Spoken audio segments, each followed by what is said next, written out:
Hello, calm parents. Welcome back to another episode of Parenting Teens with Dr. Cam. I'm your host, Dr. Cam, and today I'm talking with Susan Borison, the founder and editor of Your Teen Media. Susan went to law school to prepare herself for negotiating with 5 teenagers. In the process, she needed to bolster her skills, so she founded Your Teen Media.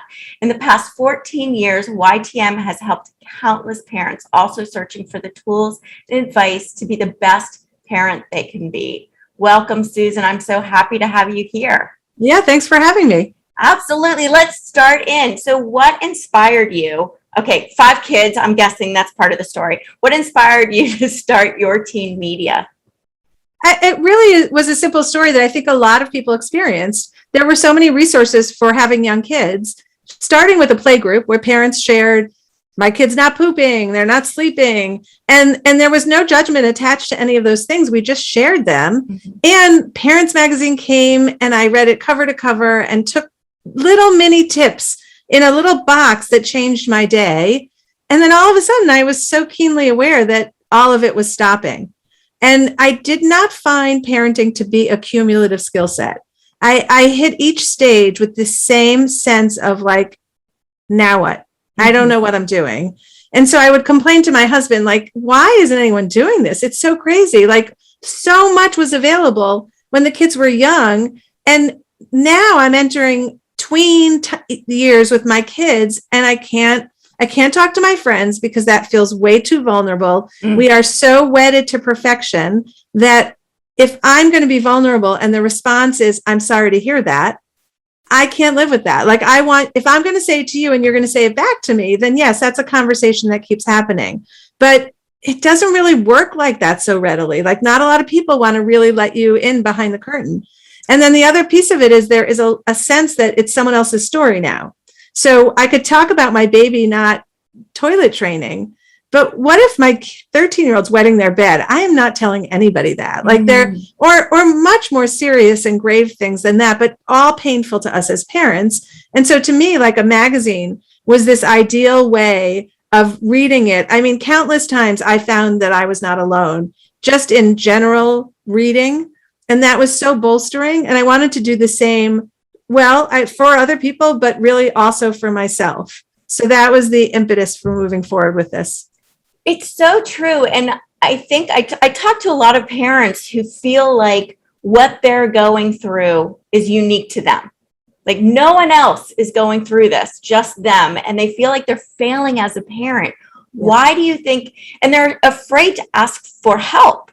Why do you think there's such a stigma around asking for help when your kids are teenagers? Well, I have 5 kids, 3 of them are girls. And when the third one was going into like 5th grade, I think maybe, I said to the teacher, like, I know what's going to happen this year socially for this girl. You must know what's going to happen. And she said, oh yeah, it's the same every year. And I was like, well, why doesn't anyone tell us? Like, I knew that if a parent stopped me at school to ask me a question, because now, I have 5 kids. So, and I was doing Your Teen, like that was the question. And I knew the question before anyone started, if they had a daughter.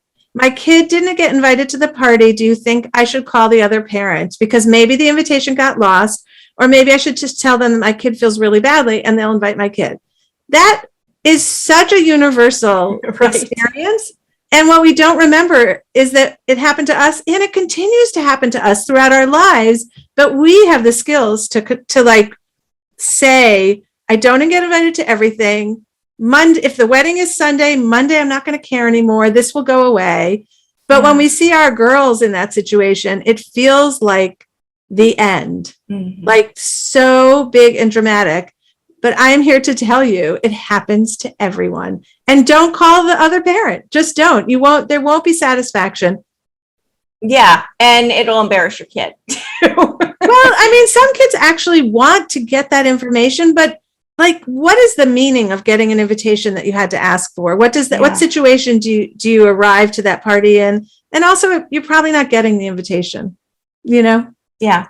And I think it's still this embarrassment, though, for parents to ask questions. Like, they'll ask you because now they know you do that. Same here. Like, they'll ask me, but it's kind of like, don't tell anyone else. Yeah. that this is going on. I'll be like, let me tell you, everyone's asking me the same question. Right. So it is going on. So how do we change that? How do we help people realize this is a whole new ballgame? Nobody knows. Well, we try at Your Teen by just putting information out in every different way we can think of so that you can find it, you can access it, and you can go, I'm not alone. I mean, it really is a feeling in life of just finding out that you are not alone that makes you empowered to confront the situation that could be resolved instead of the one that is embarrassing and shameful in your brain. So, we used to meet, pre-COVID around a kitchen table. And when we first started, like over 14 years ago, just ideating, we all changed around that table where we just started to realize that nobody's life was perfect or what we perceived it to be. And so the first half hour of the meeting was people just saying what happened in their lives as a parent. And it became so liberating. I mean, if you can find your group and do that, it's so liberating. Let go of perfection. It's boring. You don't grow from it. It's like just open yourself up and you will find out that if you're brave enough to say it, you're going to find out that other people went through the same thing. Yes. And it's so comforting to know that you're not alone in this. Yeah. It happens. So we're calling this how to have more joy with your teen, with your life with your teen. So what are some tips that you can provide for us, especially now when some things have been really we've been a lot of anxiety. I talked to a lot of parents that are just really struggling to connect with their kids and they feel like they're just fighting with them all the time. What tips can you provide parents that want to just find more joy? I mean, I think the reality is, for good or bad, that when we change our behavior, it changes the household behavior. So sometimes I want to go, well, can't someone else do this? And they might be feeling the same way. They might be working on themselves, whether it's your spouse or your kids. But I honestly can only change my own behavior. So I would start by saying, and this was advice that my therapist gave me, stop caring so much. And it really changed my relationship with my kids because I was ingesting all of this as like at me, that this was all about me. Every bad tone of voice, every roll of eye, every defiant behavior had something to do with an assault on me. And when I could see that it was about that child, like really about that child, and the day was hard or whatever else was going on, it just really changed my relationship with my kids. And I kind of felt like, but it's not fair. I am a middle child. I'll just put that out there. But in fact, it is good. It's good for your family. It's good for your soul. It takes so much pressure off of you. And I think if moms can do that, it's like, sigh of relief. Yeah, I think that's so important. It's so difficult to not take things personally. Yeah, I think it we is. take every single thing so deeply personally. But you're right. They have bad days. We as parents snap when we've had a bad day. We have bad attitudes and don't necessarily say things we are proud of. Our teens do the same thing. And they have a lot of bad days because it's tough being a teen. It is. Their days are so challenging. And I would also say, it's not just our relationship with our teenagers. I think there's some kind of perception of relationships being easy, but I don't have any easy relationships. I have really meaningful relationships, but my marriage requires a lot of work, and my kids require a lot of work. I mean, on my part, and so do my friendships. So it's kind of, I think this top-down parenting model is no longer really the parenting style of the moment. Our kids aren't being raised in a world where that's what they believe, that, because I said so works. And so we do have to work at that relationship differently than our parents did. Yeah. So what is another tip you can give us to just have a more joyful relationship with our teens? All right. This was a big one in my house. So it started for me, my kids would ask me to read their papers because I did a magazine and wrote and did a lot of editing. And so it became clear that they weren't always asking for me to redline their paper. And so I started to say to them, do you want me to Sue edit this, or do you want me to kind of read this? And they were really clear. It wasn't like, why are you asking me that question? They totally would pause and go, oh, no, I don't want you picking up a pen and marking this up. And so we both went into it with the same expectation. Instead of me investing a half hour of my time and them being mad at me for that, like we could say it up front. And that moved into, not my own advice, other experts' advice of doing that in general. Your kid comes to you with a problem. And, I see myself as a problem solver. Like I see that even as my role, but they don't often want me to solve the problem. They want me to validate their perspective on what just took place. And the reel in my head can often be, you are insane. But the words out of my mouth are, that's so hard. That is so hard. That must be so hard for you. And there's no, like, it doesn't work to jump in with the solution for kids who are really just looking to vent. And I think in my house, the majority, 90% of it is having someone to vent to. And the occasional time, if you say, do you want me to help you solve the problem? Or do you just want to vent? Occasionally it's, yes, can you help me solve the problem? But mostly it's like, I really just want to vent. And asking that question seems like your kid is going to roll their eyes at you with that question. But this will take me to another point I want to say that I learned in life. But your kid will answer you if you ask that question. And one of the things I found when I would ask for advice from experts, and some of it directly related to what was going on in my house, I really would have this visceral reaction like, I cannot say those words. That's not me. I can't say those words. And I had this moment where I thought, if I'm going to keep being frustrated with what's currently happening and ask for alternative ways, I probably have to be uncomfortable with the words that don't feel like me, because the me isn't working well. It's not going well. So what I really want other parents to hear is that even though you're bristling at the idea and maybe you're eye rolling at the idea because it seems so absurd, what's the harm in trying it? Like it might and probably will do better than what you were doing if you were looking for an alternative.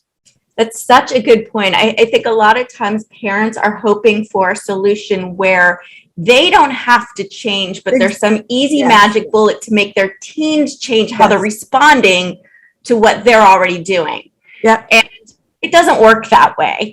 Which is such a friggin' bummer. I mean, I called a therapist one time and said she had to could she fit my kid in the next day? She asks the story and she says, how about you come in? Yes. And I was like, no. Yeah, it's really hard. But it's interesting when you hear from teens who find out that their parents are trying to learn how to communicate with them better. That right there is a huge win for the parents, because now the teens are like, okay, now I trust you more and I respect you more because you're trying to. So I can't take it there in my house. I don't think anyone ever got to that point of like, yay, mom's trying so hard. I don't think it went there. I think, this relationship is not reciprocal. It's right. Like, you change, and I was content with the way that shifted the dynamic in the house, but I'm not sure they didn't think, well, it's about time mom changed the way she well, they do think that too, yeah. But it's like, finally, it's not just me having to change. It's like mom's actually trying something that's super cool. Yeah. So what's another good point that you have? This one is the one that there's two that are so hard for me. One of them is that I really found myself in a situation one time where a kid was leaving the house, so angry with me. I was so worried about that kid and having them cut me off because I really actually thought there was a problem.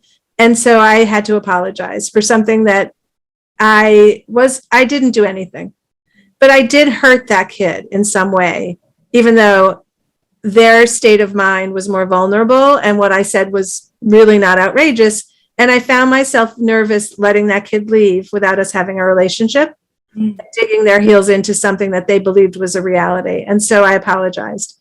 And even that didn't work.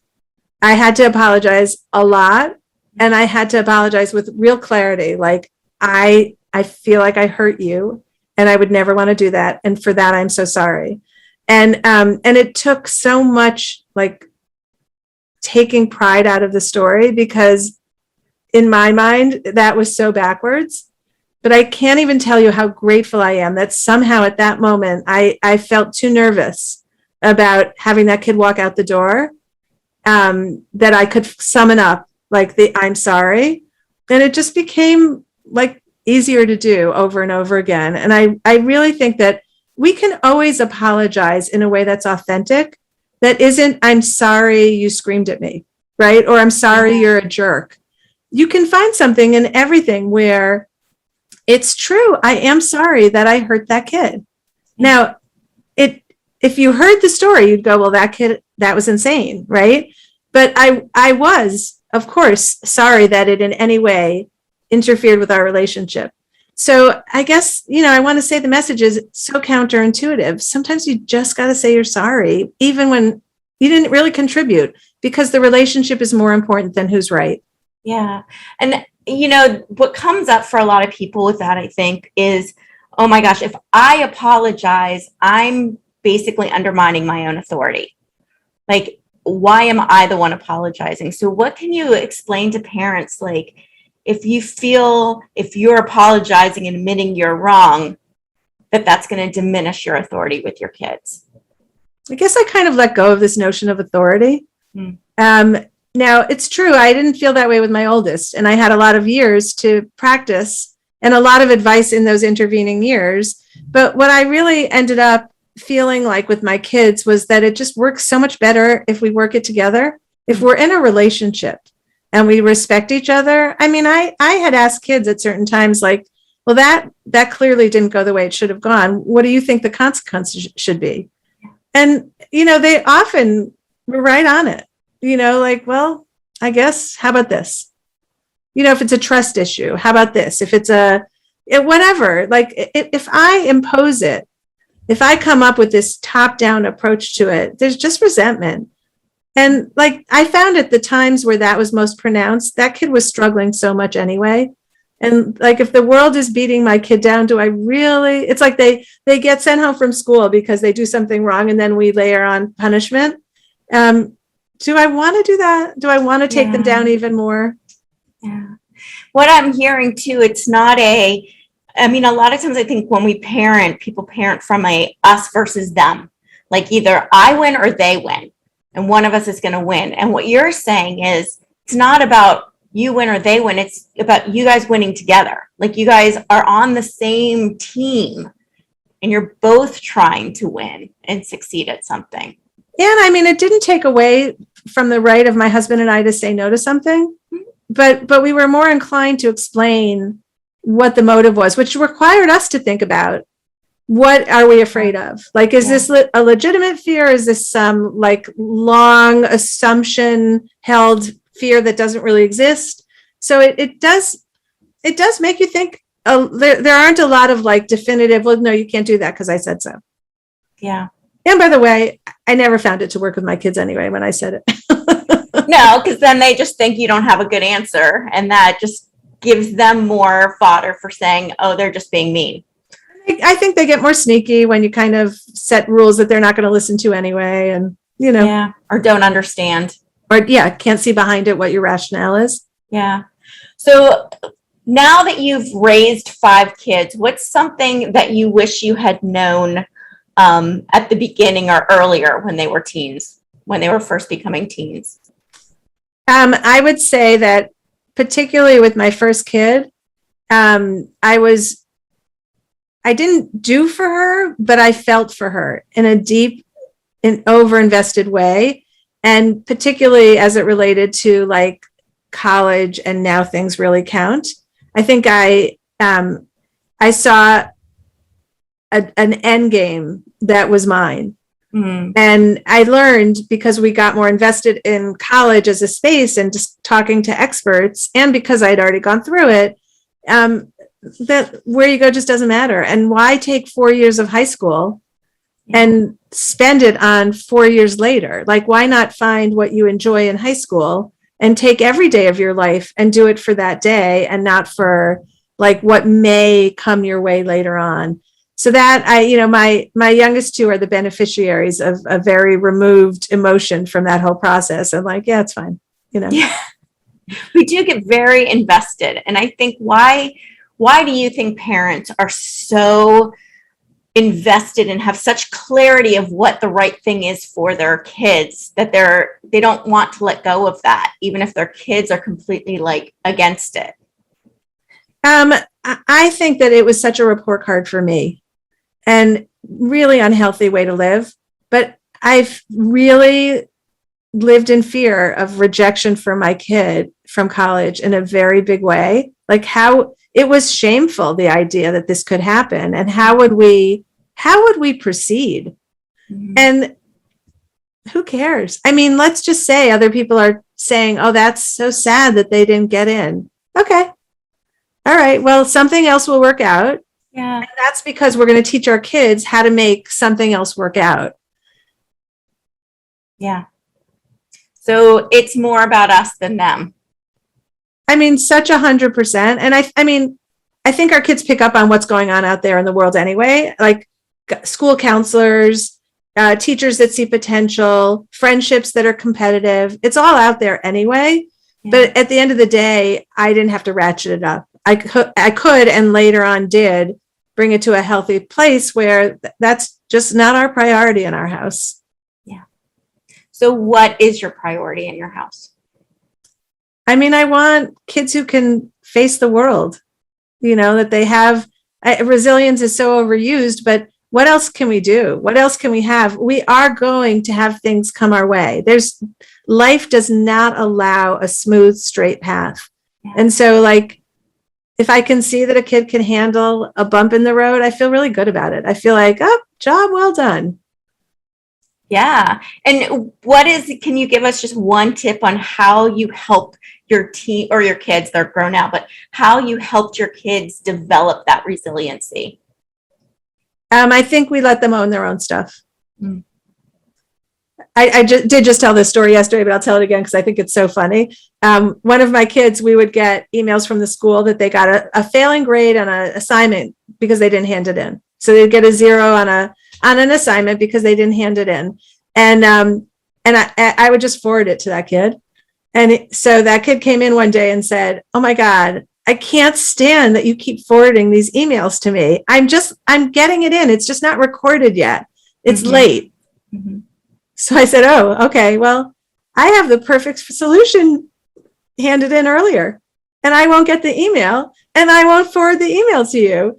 And he did it. It was annoying enough to get the email from me. And, the solution was pretty simple. But, I did this one thing that I did it to save myself, but I think it helped create resilient kids. I didn't get passwords for any of those things for school. I didn't know how to see what their scores were, what assignments were due. I never signed on to Naviance. And the school college counselor thought that I was negligent. She wanted to literally felt like she was going to call child services. And I was like, no, I'm not applying to college. My kid's going to apply to college. Some of it is when you have a lot of kids, I didn't have time, but I also I didn't want to obsess about it. Like if I knew they had a test tomorrow, like every other parent, I'm going to go, why are you watching TV? You have a test tomorrow. Right. But if I didn't know, I just had to let them own it. Yep. I find what's amazing about that is when they know 100% they own it and it's important to them, they do it more than if you're there nagging them, because then it's not them wanting to do it. It's you forcing them to do it rather than it being their choice. Well, I would say looking for a happier relationship, that's a huge one. Yeah. And it doesn't mean your kid isn't going to fail. Honestly, some kids are going to be motivated because you moved out of the way, and some kids are going to be lazy and say, well, no one's, I spent the first 10 years of my life of my parents doing that for me, and now they're out of the way. Yay, I'm going to game all day. Yeah. But I still wasn't scared by that as an outcome. Yeah. I think that's really, really powerful. So how can people find your teen magazine and you? How can they find you? Well, we sadly, very sadly for me, because it was my baby, stopped print during COVID. But we have a podcast, Your Teen with Sue and Steph, on all the podcast stations.